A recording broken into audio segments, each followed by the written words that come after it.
빈들의 마른 풀같이 시들은 나의 영혼 주님의 허락한 성령 간절히 기다리네. 가물음에 마른 땅에 단비를 내리시다. 성령의 단비를 부어 새 생명 주옵소서. 반가운 빗소리 들려 산천이 춤을 추네. 봄비로 내리는 성령 내게도 주옵소서. 가물음에 마른 땅에 단비를 내리시다. 성령의 단비를 부어 새 생명 주옵소서. 절 따라 우로를 내려 초목이 무성하니 갈급한 내 심령 위에 성령을 부어소서. 가물음에 마른 땅에 단비를 내리시다. 성령의 단비를 부어 새 생명 주옵소서. 참되신 사랑의 언약 어길 수 있사오랴. 오늘의 흡족한 은혜 주실 줄 믿습니다. 가물음에 마른 땅에 단비를 내리시다. 성령의 단비를 부어 새 생명 주옵소서. 아멘. 잠언, 하나님 말씀 잠언서 15장 1절에서 7절 말씀을 함께 읽도록 하겠습니다.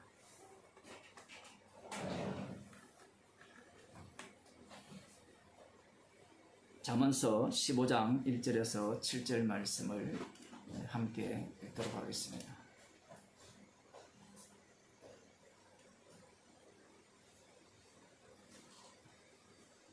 유순한 대답은 분노를 쉬게 하여도 과격한 말은 노를 격동하느니라. 지혜 있는 자의 혀는 지식을 선히 베풀고 미련한 자의 입은 미련한 것을 쏟느니라. 여호와의 눈은 어디서든지 악인과 선인을 감찰하시느니라. 올량한 혀는 곧 생명나무라도 패려한 혀는 마음을 상하게 하느니라. 아비의 훈계를 업신여기는 자는 미련한 자요 경계를 받는 자는 슬기를 얻을 자니라. 의인의 집에는 많은 보물이 있어도 악인의 소득은 고통이 되느니라. 지혜로운 자의 입술은 지식을 전파하여도 미련한 자의 마음은 정함이 없느니라. 아멘. 7절까지만 읽도록 하겠습니다. 하나님 말씀 기도하시겠습니다. 하나님 아버지,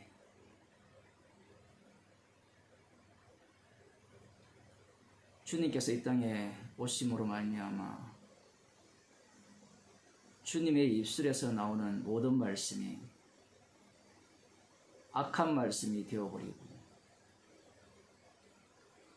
그 악한 말을 하는 예수 그리스도를 향하여 악한 자라 외치며 귀를 막고 소리 지르는 그러한 세상임이 드러났습니다. 우리들의 마음은, 우리들의 귀는 주께서 외치시는 그 악한 소리를 듣기 싫었어요. 우리 귀에 즐거운, 듣기 좋은 스승을 찾아 헤매며 사망의 길로 가기를 즐겨하는 그러한 인생들인데, 오늘도 주께서 저희들에게 악한 소리를 저희들에게 주셔서 생명의 길로 저희들을 인도하여 주옵소서. 예수님 이름으로 기도드리옵나이다. 아멘. 하나님 말씀 사도행전 8장 26절에서 40절 말씀입니다. 제가 읽어드리도록 하겠습니다. 주의 사자가 빌립더러 일러 가로되 일어나서 남으로 향하여 예루살렘에서 가사로 내려가는 길까지 가라 하니 그 길은 광야라. 일어나 가서 보니 에디오피아 사람 곧 에디오피아 여왕 간다게의 모든 국고를 맡은 큰 권세가 있는 내시가 예배하러 예루살렘에 왔다가 돌아가는데 병거를 타고 선지자 이사야의 글을 읽더라. 성령이 빌립더러 이르시되 이 병거로 가까이 나아가라 하시거늘 빌립이 달려가서 선지자 이사야의 글 읽는 것을 듣고 말하되 읽는 것을 깨닫느뇨? 대답하되 지도하는 사람이 없으니 어찌 깨달을 수 있느뇨? 하고 빌립을 청하여 병거에 올라 같이 앉으라 하니라. 읽는 성경 귀절은 이것이니 일렀으되 저가 사지로 가는 양과 같이 끌리었고 털 깎는 자 앞에 있는 어린 양의 잠잠함과 같이 그 입을 열지 아니하였도다. 낮을 때에 공변된 판단을 받지 못하였으니 누가 가히 그 세대를 말하리요. 그 생명이 땅에서 빼앗김이로다 하였거늘 내시가 빌립더러 말하되 청컨대 묻노니 선지자가 이 말한 것이 누구를 가리킴이뇨? 자기를 가리킴이뇨? 타인을 가리킴이뇨? 빌립이 입을 열어 이 글에서 시작하여 예수를 가르쳐 복음을 전하니 길 가다가 물 있는 곳에 이르러 내시가 말하되 보라 물이 있으니 내가 세례를 받음에 무슨 그리낌이 있느냐? 빌립이 가로되 네가 마음을 온전히 하여 믿으면 가하니라. 대답하여 가로되 내가 예수 그리스도께서 하나님 아들인 줄 믿노라. 이에 명하여 병거를 머물고 빌립과 내시가 둘 다 물에 내려가 빌립이 세례를 주고 둘이 물에서 올라갈새 주의 영이 빌립을 이끌어 간지라. 내시는 헌연히 길을 가므로 그를 다시 보지 못하니라. 빌립은 아소도에 나타나 여러 성을 지나다니며 복음을 전하고 가이사랴에 이르니라. 아멘. 빌립 집사님이 예루살렘에서 일어난 그 핍박을 피하여 사마리아 성으로 가게 되었죠. 그곳에서 복음을 전하게 되었고, 희한한 일은 복음을 전할 때 그곳 사람들이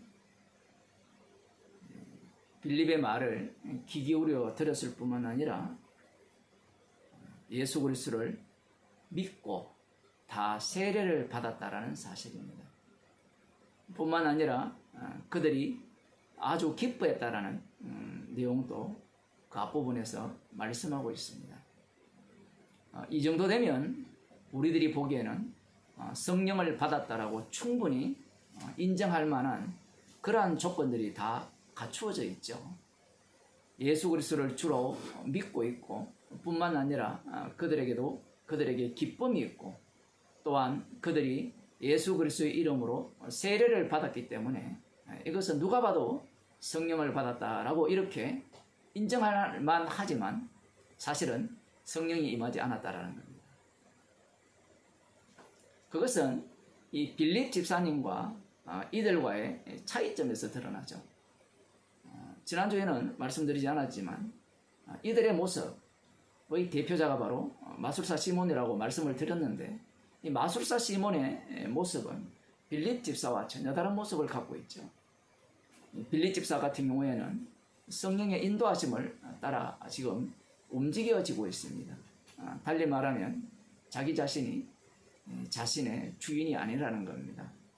다르게 표현하면 내가 일하는 것이 아니라 주께서 일하신다라는 거죠. 이와 달리 마술사 시몬의 경우에는 자기 자신이 주인공의 자리에 있다라는 겁니다. 자기 자신을 부인할 수 없는 거죠. 예수 그리스도를 믿고 주의 이름으로 세례를 받는 것, 심지어 기쁨조차도 모두가 다 자기에게서 출발하였고 자기를 위한 것이었다라는 것이 이들이 성령을 받지 못했다라는 말씀을 통하여 증거하고 있습니다. 베드로와 요한이 이 예루살렘에서 내려와 이들에게 안수하니 이들에게 성령이 임한 그러한 어떤 모습을 볼 때 이 마술사 시몬은 돈을 주고 사려고 했죠. 이 성령 임하는 그러한 능력을.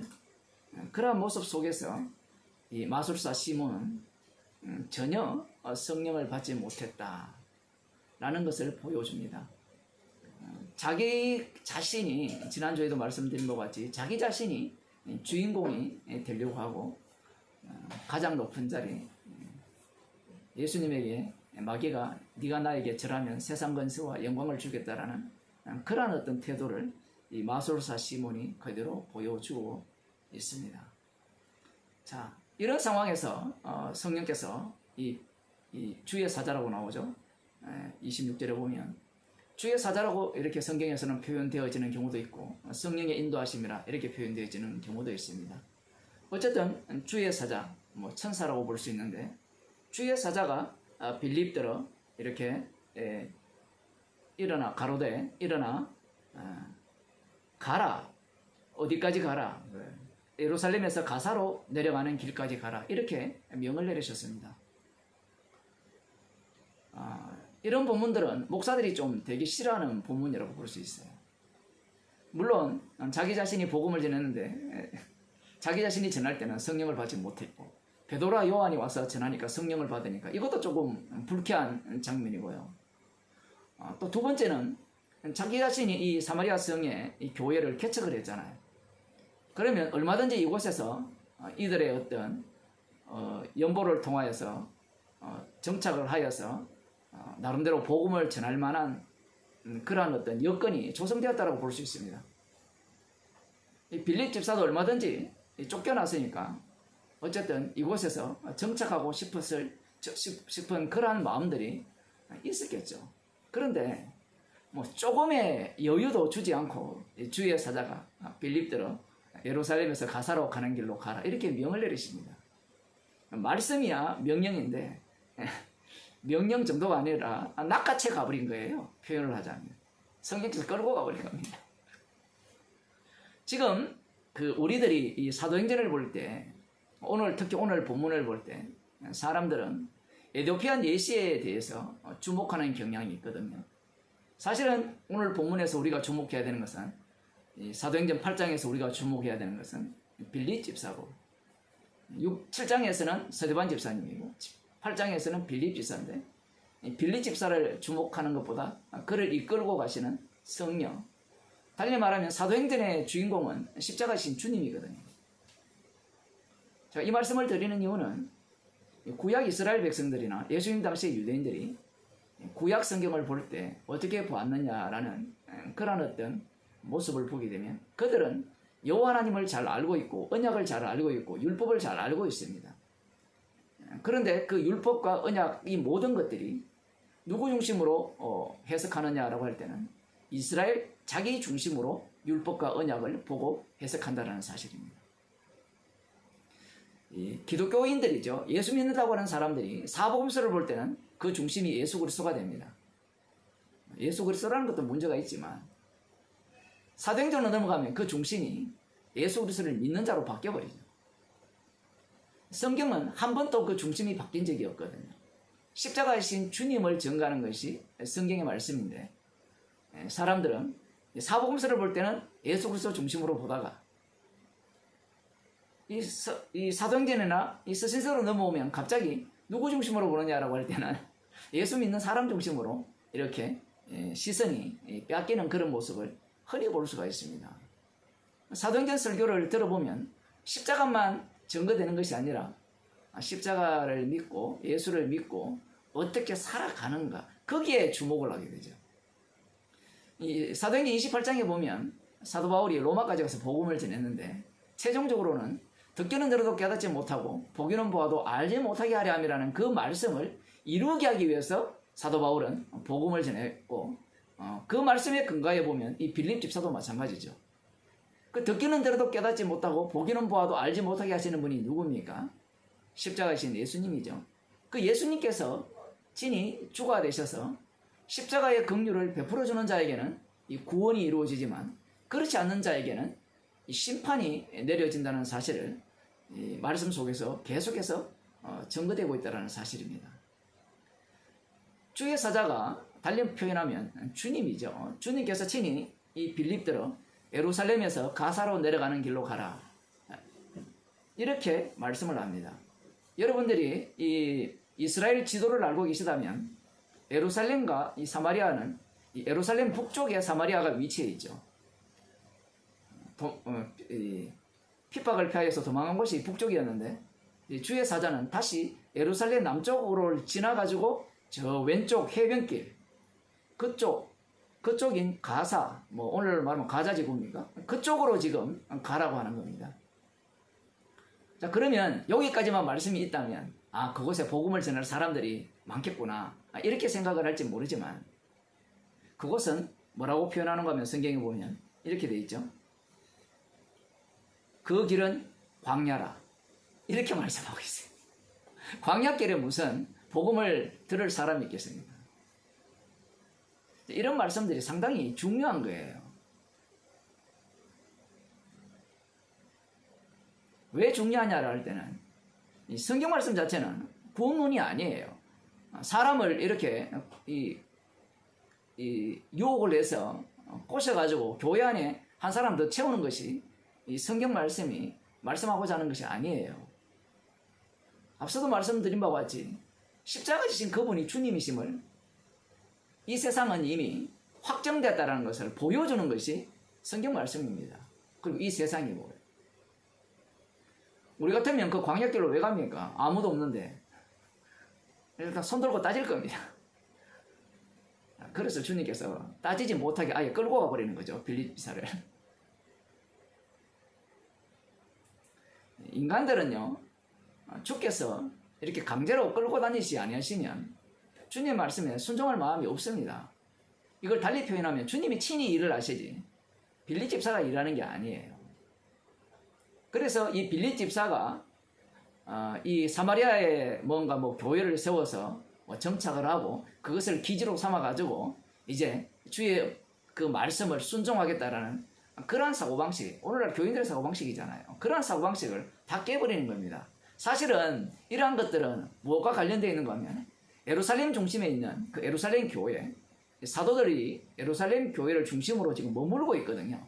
물론 나중에 다 이들이 흩어집니다. 나중에 흩어지게 되는 그 이유도 있죠. 지난주에 제가 그런 말씀을 드렸습니다만은 그러한 어떤 사고방식들, 주님의 말씀을 자기가 해석하는 거죠. 성령을 받는다 하더라도 자기가 해석하는 거예요. 사람들이 오해하는 것이 그런 거거든요. 성령을 받으면, 오늘날로 표현하면 복음을 이제 알게 되면 그 다음부터는 내가 말씀을 해석할 수 있다라고 이렇게 생각하는 자체가 악마적 사고예요. 주께서 그걸 가만두지 않죠. 그러한 사고가 십자가의 원수짓이라는 겁니다. 재미있는 건 이런 거죠. 성령 충만 받은 인간들이 십자가의 원수라는 겁니다. 사람들은 그런 생각을 별로 하지 않죠.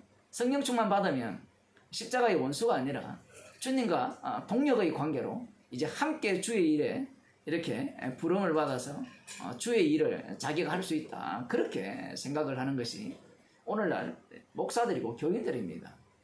그러나 말씀은 전혀 그렇지 않다라는 거죠.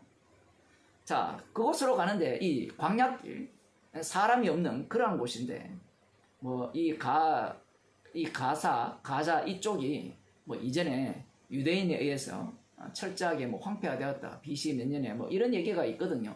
어쨌든 뭐 이렇든 저렇든 간에 길이잖아요. 가는 길이니까 누구를 만날지는 알 수가 없어요. 지금 빌립이 지금 그를 계산할 겨를이 없습니다. 지시하는 대로 가는 거예요. 가는데 놀랍게도 어떤 사람을 만납니다. 여기 보면 일어나 가스보니 에디오피아 사람 곧 에디오피아 여왕 간다게의 모든 국고를 맡은 큰 권세가 있는 네시가 예배하러 예루살렘에 왔다가 돌아가는데 병거를 타고 선지자 이사야의 글을 읽고 있었어요. 그 이사야의 글을 읽고 있을 때 이 에디오피아 간다게 네시가 큰 소리로 이렇게 읽고 있었던 모양입니다. 보통 뭐 성경을 큰 소리로 다 읽게 되어 있으니까 속으로 읽는 것은 기본적으로 별로 이렇게 인정을 하지 않으니까 그 큰 소리로 이렇게 읽고 있는 그 모습을 만나게 되었습니다. 그 에디오피아라고 하면 뭐 북부 아프리카라고 볼 수 있는데 여기에서 이 사람이 예루살렘에 예배하러 왔다고 했잖아요. 오순절을 지키러 왔는지 그것은 뭐 알 수가 없지만 어쨌든 그 절기를 지키고 돌아간다라고 볼 수 있는데 이 사람이 넷이었단 말이에요. 넷이었고 그러면 이 사람이 과연 어떤 민족이었는가 여기에 대해서 사람들이 관심이 되게 많아요. 유대인이었는데 흩어진 유대인 중에 그 사람이 이 에디오피아에 있다가 국고를 맡은 그러한 넷이가 되었는지 안 그러면 본래 그 에디오피아 사람인지 거기에 대해서는 성경에 전혀 나타나지 않고 있다는 거예요. 성경에서 지금 말씀하지 않는 내용이 너무 많거든요. 많은 이유가 이런 거예요. 우리가 갖고 있는 악마성을 드러내기 위해서 말씀하지 않는 거예요. 우리들은 이 성경에서 말씀하지 않는 것들에 대해서 호기심을 갖고 해석에 들어갈 때 어찌되었든 우리 쪽에서 뭔가 이익이 되고 납득이 되는 그러한 쪽으로 해석에 들어가려고 하는 거예요. 오늘 본문도 굉장히 우리들에게 불편하게 다가오는 본문입니다. 미리 말씀드리자면 이 에디오피아 네시가 빌립에 의해서 물에 내려가서 세례를 받았는데 여기에 대해서 질문을 할 때 에디오피아 네시가 성령을 받았을까요? 못 받았을까요? 하고 질문을 이렇게 던지게 되면 여러분들은 뭐라고 답변하겠습니까? 아마 우리는 교회에 다니면서 익숙해진 그러한 어떤 그 신앙이 있기 때문에 성경을 보는 관점이 있기 때문에 당연히 성령을 받았다라고 생각하겠죠. 그런데 성령 받았다는 얘기가 없어요. 성령이 임했다는 내용이 없어요. 이 성경 말씀이 상당히 우리를 불편하게 하는 거예요. 우리는 확실한 걸 잡고 싶잖아요. 분명한 걸 잡고 싶잖아요. 그런데 성경 말씀은 특히 사도행전은요 굉장히 애매하게 말씀이 진행되고 있다는 사실입니다. 우리의 선입관으로는 교회에서 배운 것들은 사도행전은 성령을 받았기 때문에 뭔가 확실하게 이 말씀이 진행될 거라고 생각하지만 지금부터 보세요. 이 얼마나 애매하게 진행이 됩니까? 특히 8장 앞부분에서 사마리아 성에서 일어난 사건을 보면 성령 받는 것과 세례를 받는 것이 갈라져 버리잖아요. 갈라졌으면 그 다음 단계에서는 더 분명한 것이 나와야 될 거라고 예상이 되는데 아예 갈라짐이 없어요. 그 우리는 이 본문을 볼 때 어쩌란 말입니까? 이렇게 들어가는데 왜 우리는 이런 말씀들이 불쾌하고 어렵게 느껴지느냐라고 할 때는 우리는 성경을 볼 때 언제나 내 구원 중심으로 보기 때문에 그래요. 사람 중심으로 보기 때문에 그래요. 제가 앞서도 말씀드렸잖아요. 이스라엘 백성들이 예수님 당시 유대인들 그 남은 자들이 예수님을 왜 죽입니까? 구약을 해석을 할 때 언약 중심이 아니에요. 말로는 언약 중심이에요. 그런데 성령을 못 받았으니까, 육으로 났으니까 언약 중심으로 늘 외치는데 마지막 자리에 누가 가 있는가 하면 자기가 가 있는 거예요.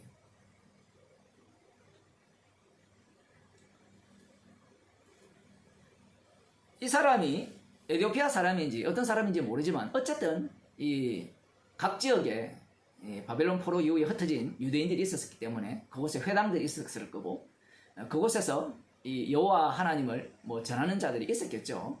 어쨌든 이 그들을 통해서 들었는지 안 그러면 뭐 유대인인지 그거는 알 수 없지만 지금 이 사람이 이사야서를 읽고 있다는 사실입니다. 여기에서 조금 더 설교 뒷부분으로 가게 되면 이런 거죠. 유대인이냐 아니냐가 왜 중요한가 하면요, 사람들의 관심은 이거거든요.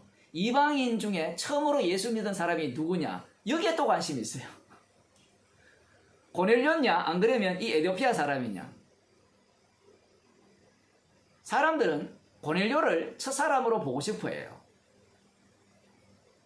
그래야만 무엇이 맞아떨어지는가 하면 예루살렘과 온 유대와 사마리아와 땅끝까지.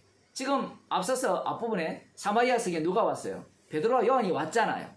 그러면 이들이 사마리아 성에서 복음을 전했으니까 이후에는 이들이 이방인에게도 복음을 전해야 되잖아요. 그게 고넬료 사건이거든요. 사람들은 그렇게 보려고 하는 거예요.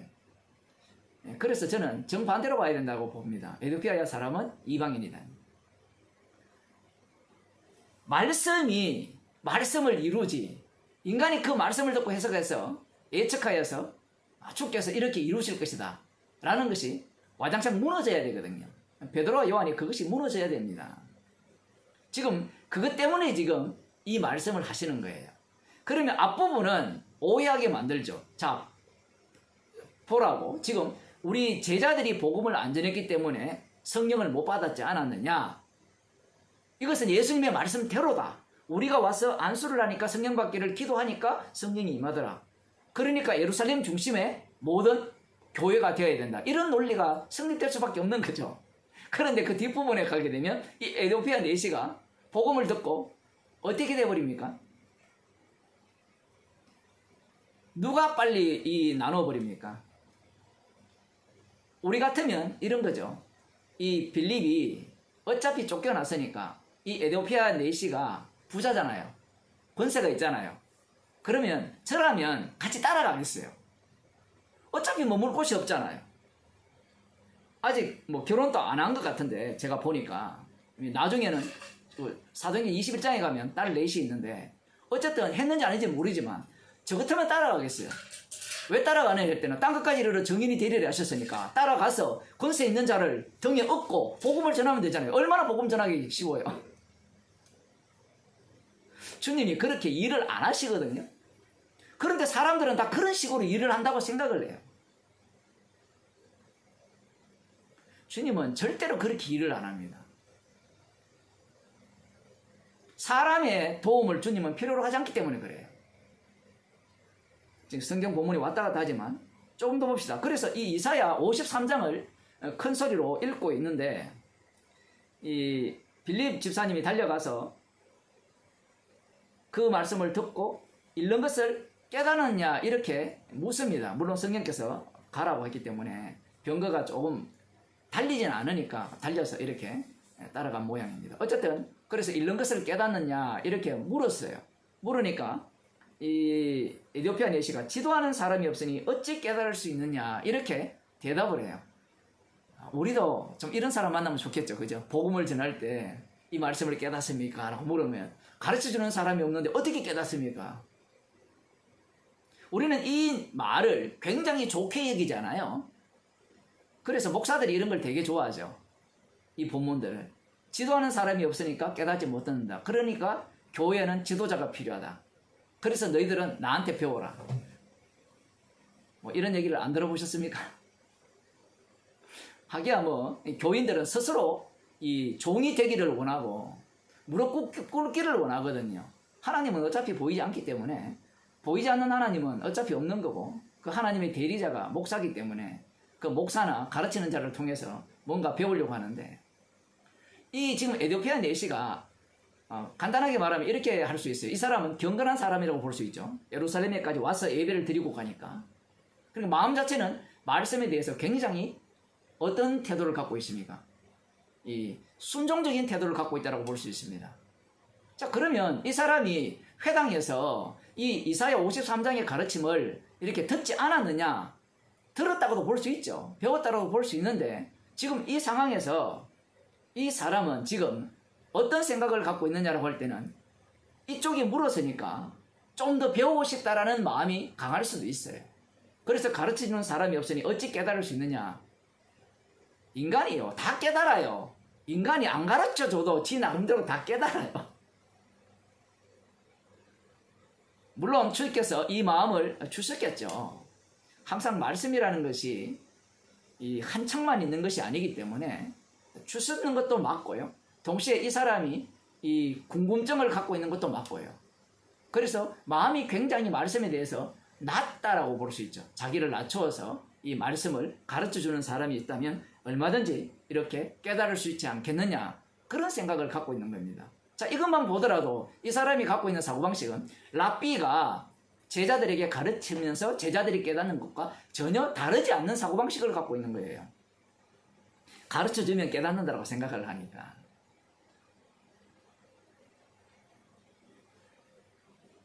그래서 빌립을 청해서 이 병거에 올라 같이 앉으라 하고 그 이제 가르쳐 달라는 그 뭐 요청을 해놓은 모양입니다. 그런데 그 읽은 성경 기절이 참 특이한 부분을 읽었어요. 제가 특이하다라고 하면 우리는 이 본문을 보면 이사야 53장 전체를 읽지 않았느냐라고 하지만 이사야 53장 전체를 읽은 것이 아니에요. 저가 사지로 가는 양과 같이 끌리었고 틀 깎는 자 앞에 있는 어린 양의 잠잠함과 같이 그 입을 열지 아니하였도다.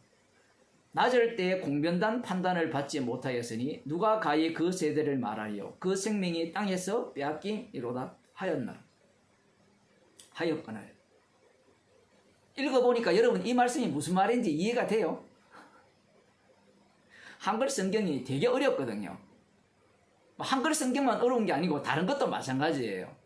자, 이 본문은 흔히 70인경, 그 70인경을 인용한 거예요. 그 헬라어 성경이죠. 뭐 여러분 유명한 설화 있잖아요. 그 알렉산드레의 그 장로들인가 뭔가 성경 전문가들 70명 다 따로 넣어가지고 번역을 했는데 똑같이 나왔다라는 그 성경입니다. 표현을 하자면 70인경을 읽고 있었다는 겁니다. 70인경을 읽고 있었는데 이 성경 본문과 그 이사야 53장이 이 약간 뭐라고 할까요? 같은 의미는 맞는데 약간 다르다는 느낌이 와요. 이사야 53장을 한번 보겠습니다.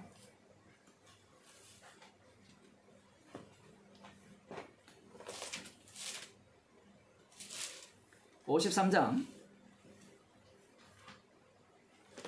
여기 보면 7절 8절인데요.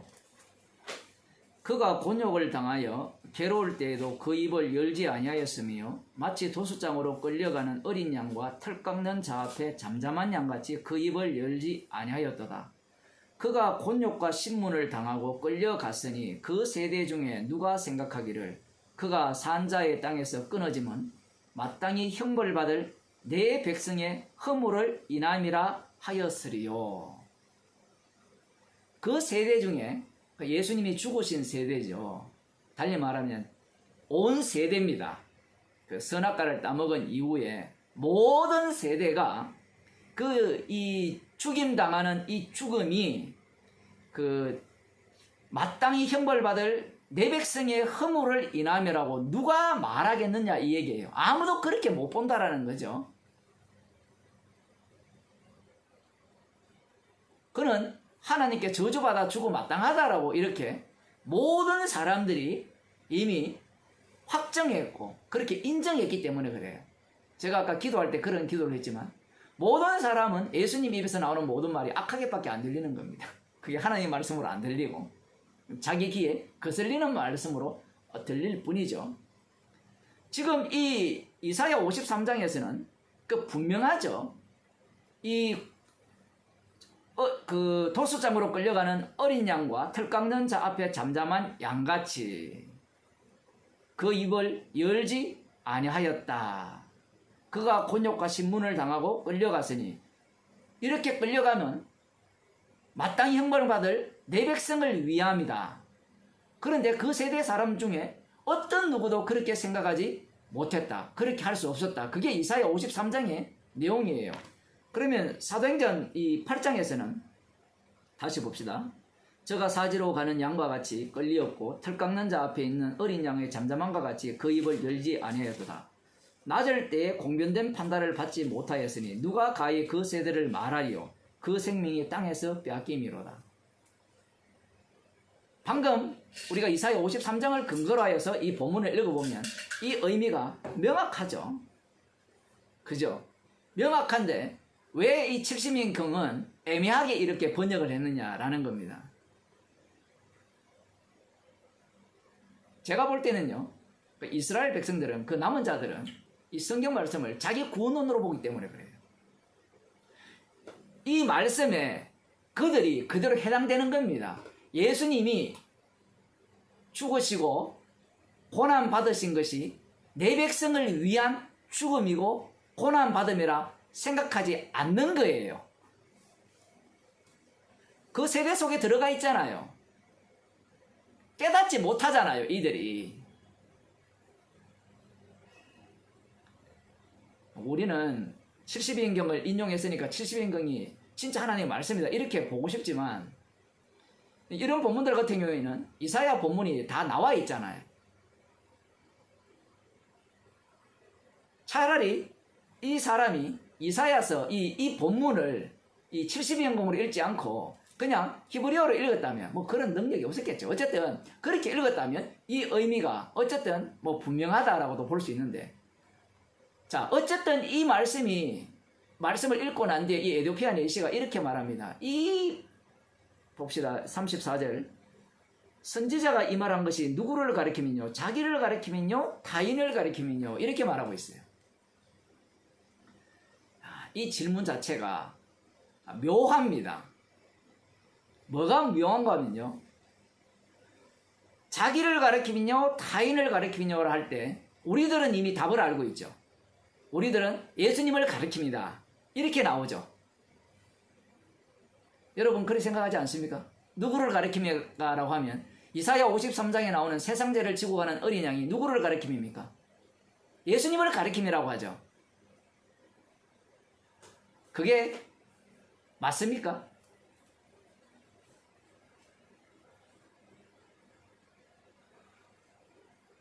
제가 지금 맞습니까? 라고 질문을 드린 이유가 무엇인가 하면요, 오늘날도 똑같은 거예요. 성경을 자기 구원론으로밖에 못 봐요. 사실은 성령을 받게 되면 이 죽임당한 어린 양이 분명한데 그 죽임당한 어린 양 속에 누가 들어가요? 성도들이 합류당하죠.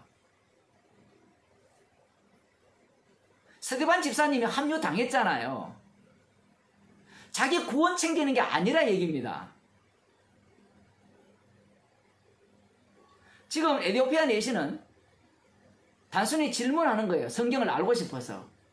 이 선지자 자신이 이야기하는 거냐, 안 그러면 타인을 위한 거냐.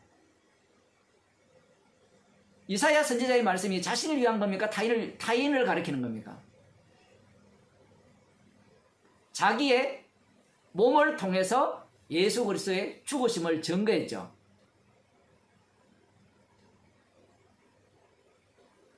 이사야 선지자의 그 자기의 몸을 통해서 예수님의 고난과 핍박과 죽으심을 그대로 증거한 거예요. 분명히 이사야 53장은 예수 그리스도를 증거하는 건 맞아요. 맞는데 그 증거하는 증인이 그 예수 그리스도의 핍박과 고난 속에 합류당했다라는 겁니다. 그걸 지금 에디오피아 내시가 모르죠. 그래서 이 성경을 읽을 때는 어떻게 보느냐 할 때는 객관적으로 보는 거죠. 이게 도대체 누구를 가리키는 거냐? 선지자를 가리키는 거냐? 안 그러면 다른 사람을 가리키는 거냐? 여기에 대해서 빌립 집사님이 설명을 했는데, 야, 이게 진짜 성경이 묘해요. 자, 우리 같으면 이 사도행전 8장 이 부분에 빌립 집사가 설교한 내용을 좀 길게 기록했으면 오해가 없을 수가 있거든요. 한번 보세요. 뭐라고 하는가 하면 성경은 이렇게 딱 기록해 버립니다. 이 글에서 시작하여 예수를 가르쳐 복음을 전하니 끝. 이거예요. 이사야 53장 7절 8절에서 시작하여 예수를 전하니 물세례 받았다. 끝. 이거예요.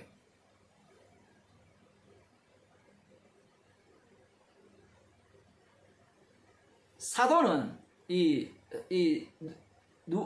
사도행전을 기록한 누가는 성령을 받았잖아요.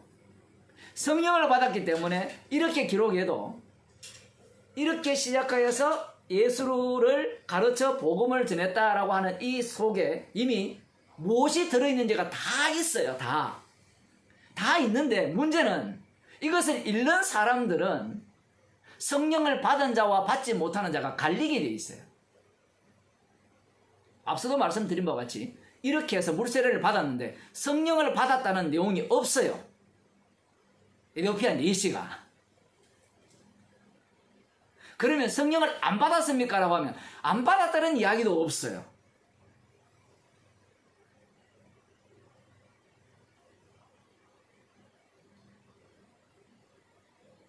우리는 이 구원파가 왜 악마적인지 아시겠죠? 성경을 읽게 되면 우리 구원의 확신, 천국, 이런 걸 지금 알려주는 성경이 아니에요. 그럴 것 같으면 에티오피아 내시가 성령을 받았다고 우리한테 딱 얘기해주면 얼마나 성경 읽기가 쉬워요. 성경은 십자가를 전가합니다. 우리 속에 갖고 있는 이 악마성, 그것을 낱낱이 덜추어내는 거예요. 자, 그러면 1차적으로 우리가 생각할 수 있는 게 에티오피아 이 내시가 질문을 했잖아요. 그를 가리키냐, 선지자 자신 이사야를 가리키느냐, 다인을 가리켰냐. 그 말로 시작해서 예수를 가르쳐 복음을 전했다니까, 이 이사야 53장은 예수를 가르쳤다라는 거죠. 예수님을 증거했다. 그러면 예수님이 어떻게 되셨느냐를 할 때는 십자가에 못 박혀 죽으시고 부활하셔서 주가 되셨다. 예루살렘에 올라갔다가 내려왔으니까 예수에 대한 소문은 들었을 거 아닙니까? 어쩌면 그 한가운데 있었을지도 모르죠, 이 사람이. 중요한 것은 예수를 가르쳐 복음을 전했어요. 그 복음의 내용이 무엇이었습니까? 이사야 53장을 읽어보면 다시 가봅시다. 53장. 우리의 전한 것을 누가 믿었느냐? 여호와의 팔이 네게 나타났느냐? 그는 주 앞에서 자라나기를 연한 순 같고 마른 땅에서 나온 줄기 같아서 고운 모양도 없고 풍채도 없은즉 우리의 보기에 허무할 만한 아름다운 것이 없도다. 그는 멸시를 받아서 사람에게 실어버린 바 되었으며 강고를 많이 겪었으며 질고를 아는 자라. 마치 사람들에게 얼굴을 가리고 보지 않음을 받는 자 같아서 멸시를 당하였고 우리도 그를 귀히 여기지 아니하였도다. 예수 그리스도가 이런 대우를 받은 거죠. 오늘날 예수 믿는다고 하는 사람들이 예수님을 대하는 태도와 별반 다르지 않습니다. 예수님이 뭐가 귀해요? 복음이 뭐가 귀합니까? 예배 드리다가도 전화 오면 전화 받아야 되잖아요.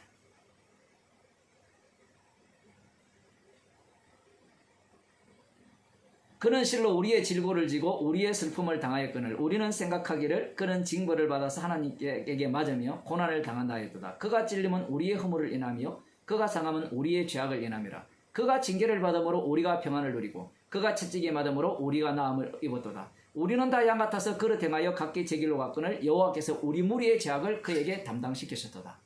차라리 이 구절을 읽었으면 조금 더 나을 뻔했는데 이 구절이 아니고 그 다음 구절을 읽었거든요. 그런데 이 앞구절을 보게 되면, 이 구절을 읽게 되면 이 징계를 당하는 그 도수장에 끌려가는 어린 양과 같은 그러한 어떤 양은 누구를 위한 죽음이냐 할 때는 우리를 위한 죽음이라 이렇게 해석을 하겠죠. 교인들이 다 이 구절을 다 알고 있잖아요. 여기에서 우리가 누구예요? 100이면 100이다 나가 들어가요. 나. 근데 여기는 나가 없어요. 사실은 이스라엘 백성들이 오해한 게 이런 부분들이거든요. 우리는 나라는 거예요. 우리. 그런데 여기서 우리는 이 죽임당한 어린 양에 의해서 새롭게 만들어진 우리거든요. 새롭게 만들어진 우리. 그것은 성령에 의해서 거듭난 자들입니다. 그들이 우리거든요. 그러니 이 말씀은 우리가 된 자들만 읽어낼 수 있는 말씀이죠. 우리가 되지 않는 자들은 읽어내지 못하죠. 달리 말하면 우리가 되지 않는 자들은 이 말씀을 읽어내면 나의 구원을 위해서 예수님이 죽으셨다 이렇게 되는 겁니다. 그런데 우리들이 이 요한복음이나 사도행전 앞부분도 마찬가지죠. 너희가 십자가에 못 박은 예수를 주와 그리스도가 되게 하셨다는 거예요. 주라는 것은 만유의 주라는 겁니다. 그것이 세상을 만드신 목적이고 이스라엘을 만드신 목적인 겁니다. 십자가 지신 그분이 주라는 거예요.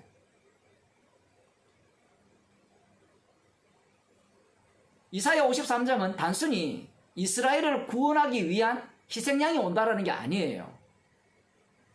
이스라엘은 자기 구원 쪽에서 그렇게 해석할 수밖에 없죠. 이 에티오피아 내시도 그런 쪽으로 접근할 수밖에 없는 겁니다. 여전히 이 예루살렘에 예배하러 왔으니까 이 사람도 메시아를 기다릴 거 아니에요. 빌립에 의해서 지금 예수를 가르쳐 복음을 전했다 하죠.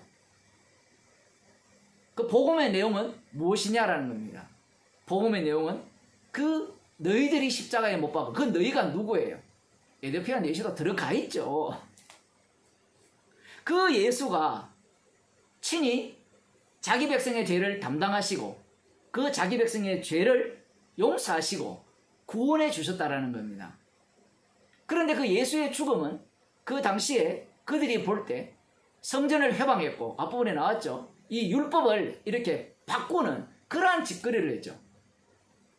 하나님 보시기에 악한 자입니다. 그러니 그가 십자가에 못 박혀 저주받아 죽는 것은 하나님으로부터 저주받아 죽는 것이 마땅하다라고 생각했는데 그의 죽음이 자기의 이름을 위한 자기 백성을 위해서 대신 죽으시는 죽음이라는 거예요.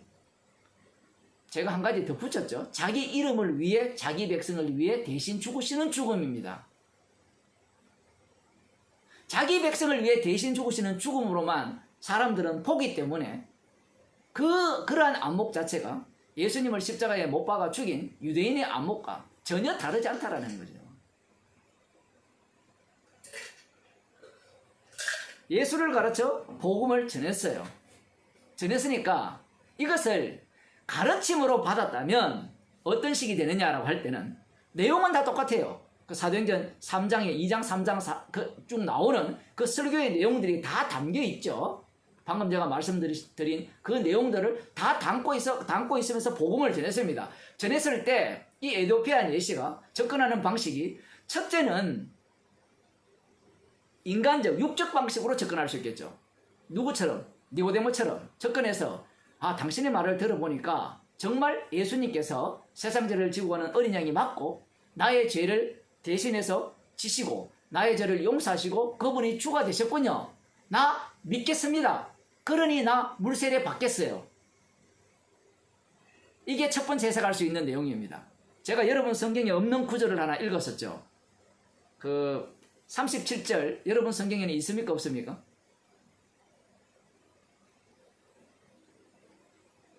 없죠. 대부분 없죠. 그죠? 어떤 사본에는 이 내용이 있거든요. 제가 다시 읽어드리면 빌립이 가로되 네가 마음을 온전히 하여 믿으면 가하니라. 대답하여 가로되 내가 예수 그리스도께서 하나님 아들이신 줄 믿노라. 이 구절이 들어가야 된다고 주장하는 쪽이 킹제임스 버전 쪽이에요. 그 사람들은 신앙을 자기가 믿음으로 구원을 얻는다고 생각하기 때문에 그래요. 이 구절이 들어감으로 말미암아 봐라 지금 에티오피아 내시가 믿지 않았느냐, 예수 그리스도가 하나님 아들이심을 믿지 않았느냐, 그래서 세례를 받고 구원을 얻었다, 이런 논리를 펴려고 하거든요. 그걸 넣어도 돼요. 넣어도 그렇게 구원받으면 지옥 갑니다. 성경이 없잖아요. 이미 앞부분에 다 나왔잖아요. 이 사마리아 사람들이 예수를 믿고 세례를 받았잖아요. 그 구원이 되었습니까? 구원 못 받았잖아요. 성령 못 받았잖아요. 지금 이 에티오피아 내시의 이 자리가 애매하게 배치되어 있는 이유가 그런 거예요. 야, 나는 이때까지 이 이사야 53장의 이 말씀을 읽으면서 깨닫지 못했는데 이 빌립이라는 사람이 와서 깨닫게 해주더라. 그거는 예수에 대한 이야기고 그 예수를 믿으면 구원을 얻는다. 주 예수를 믿으면 구원을 얻는다. 그래서 이 사람은 세례 받는 게 뭐가 문제냐, 나 이제 예수의 제자가 되겠다 하고 세례를 받은 거예요. 그런 상황에서 성령께서는 빌립을 낚아채 가버리죠. 아스도스로 데리고 가버립니다. 아스도스는 가사보다 저 북쪽으로 있습니다. 해변 쪽, 그 북쪽.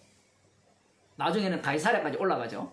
이 가이사랴는 나중에도 보겠지만 그 사도행전 11장에 나오는 고넬료가 사는 그 지역이에요. 아무튼 이런 성경이 재밌는데 지금 여기에서 보게 되면 지금 이 에티오피아 내시가 지금 세례를 받은 것이 어떤 의미를 갖느냐 할 때는 제가 첫 번째 얘기를 했잖아요.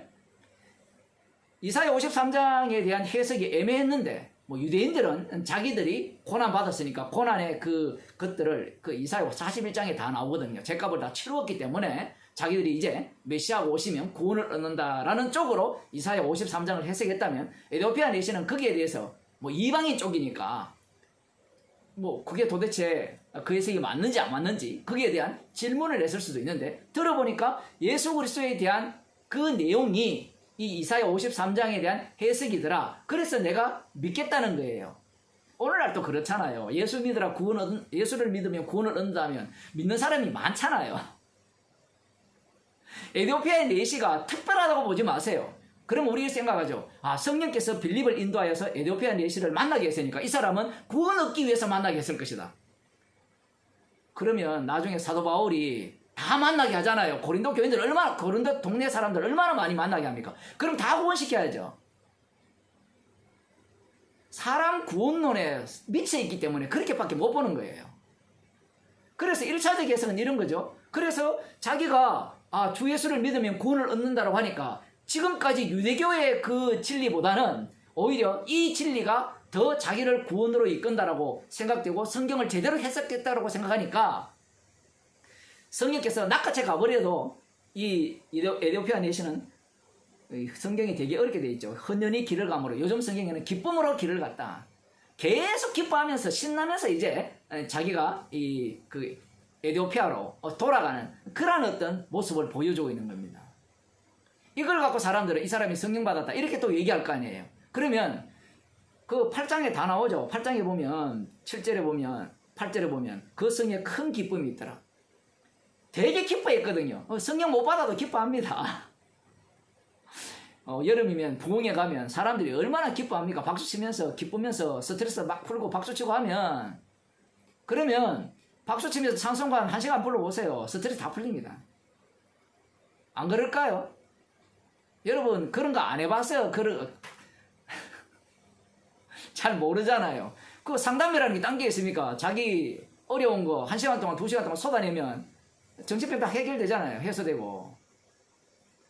그 옛날에는 부흥회로 다 풀었거든요. 그 어려운 그 아줌마들, 그 어머니들 세대를 보게 되면 그 힘든 일들을 그 부흥회 때 가서 찬송가 부르고 통성기도 크게 하고 뭐 돈 벌고 싶은 얘기를 큰 소리로 외치고 자식 잘 되고 싶은 얘기를 큰 소리로 외치면 속이 우려내지잖아요. 그 울지 못해서 정신병 걸린다 하잖아요. 그죠? 그 큰 소리 내서 우는 것과 똑같은 거죠. 당신은 에티오피아 내시를 왜 그렇게 부정적으로 보느냐? 성경은 에티오피아 내시를 긍정으로 봐라, 부정으로 봐라는 게 목적이 아니에요. 십자가를 전가하는 거예요.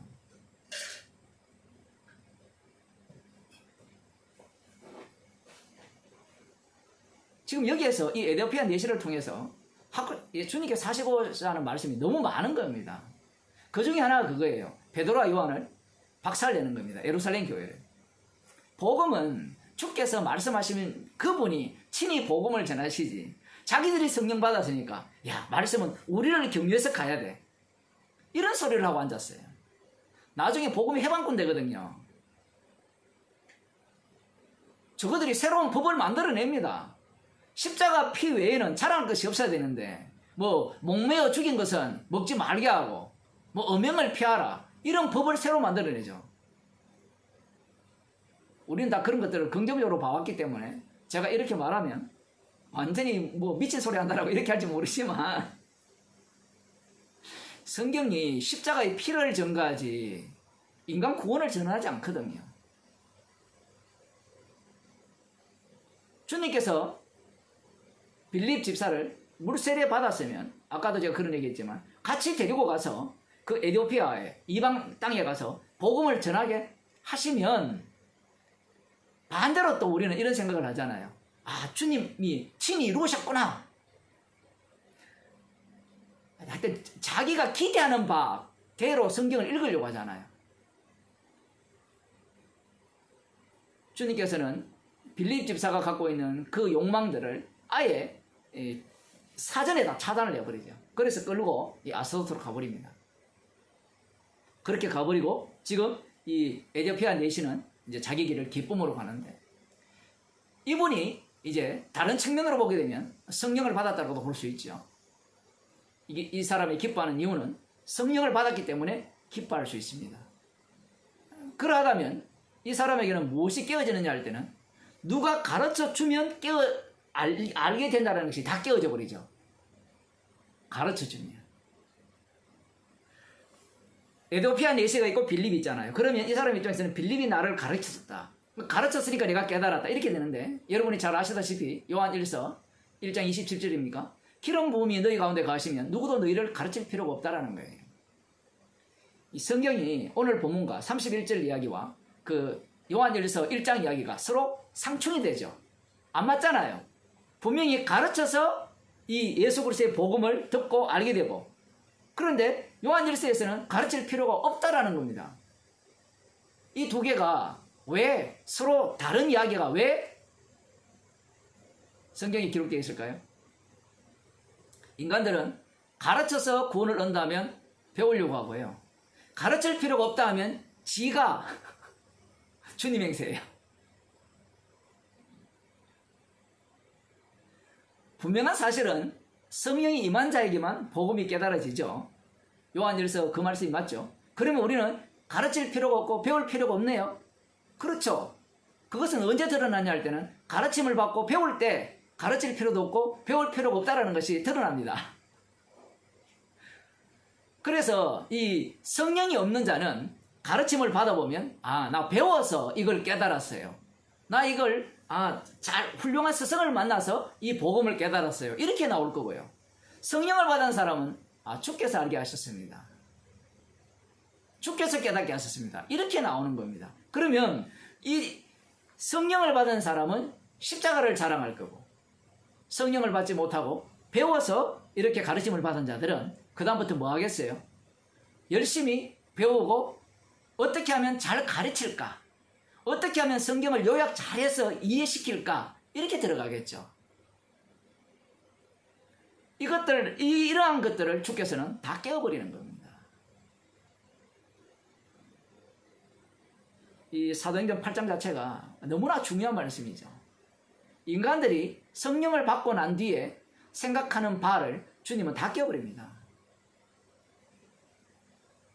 다시 한번 말씀드립니다만은 이 빌립 집사가 참 재밌잖아요. 가르치는 위치에서 이 에디오피아 내시 권세 있는 자에게 가르쳤다면 이 사람으로부터 헌금을 좀 많이 받아가지고 이제 복음 전하는데 이렇게 도움이 되도록 그렇게 살아갈 수도 얼마든지 있는데 주님이 빼돌려 버립니다. 나같이 가버리죠. 복음은 그렇게 전하는 게 아니죠. 그리고 사람들이 이 사도행전을 보면서 어쨌든 복음을 전하면서 이 한 곳에 머물면서 머무는 사람도 있고 못 머무는 사람도 있거든요. 나중에 또 이 빌립 집사가 이 가이사랴에 머물게 됩니다. 가정을 이루고 머물게 되는데, 그러한 식으로 이걸 갖고 뭐랄까요, 생존에 이익이 되려고 하고 생존을 위해서 뭔가 복음을 이용하려고 하는 그들에 대해서도 이 말씀은 그대로 다 날려버리는 겁니다.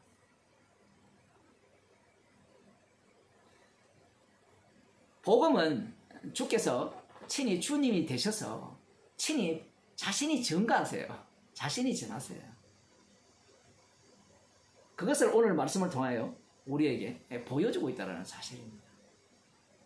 아무리 복음을 잘 가르치고 설교를 잘 해도 그 설교가 그 복음을 가르친 그것이 구원을 일으키지 못해요. 지금도 살아계신 주님께서 친히 십자가의 능력으로 자기 백성을 구원하시고 말씀을 깨닫게 하시고 말씀 속으로 인도하신다라는 사실입니다. 이 말씀을 통하여 인간이 뭔가 복음을 전할 수 있는 그러한 요소는 다 배제되어 버리죠. 빌립이 원하지 않았잖아요. 이런 말씀이 있다는 것은 이후도 마찬가지입니다. 이후로도 복음을 전하는 그 과정 전체가 자기가 하는 일이 하나도 없다는 얘기예요. 그렇다면 복음을 전하는 자는 내가 한 것이 아니요 모든 것이 주님의 은혜고 주께서 하셨습니다. 나는 무익한 종입니다. 그러한 것들을 드러내기 위해서 주님께서는 자기 백성에게 성령을 주시고 십자가의 증인으로 살아가게 하시는 겁니다. 기도하시겠습니다. 하나님 아버지, 십자가를 증거하는 이 말씀 앞에 내 구원을 챙기는 죄인임을 들추어내심을 감사드립니다. 나의 모든 욕망이 말씀 앞에 드러나게 하시고 말씀 앞에 깨어지게 하셔서 십자가 피만을 자랑하는 주님의 증인으로 저희들을 살게 하옵소서. 예수님 이름으로 기도드리옵나이다.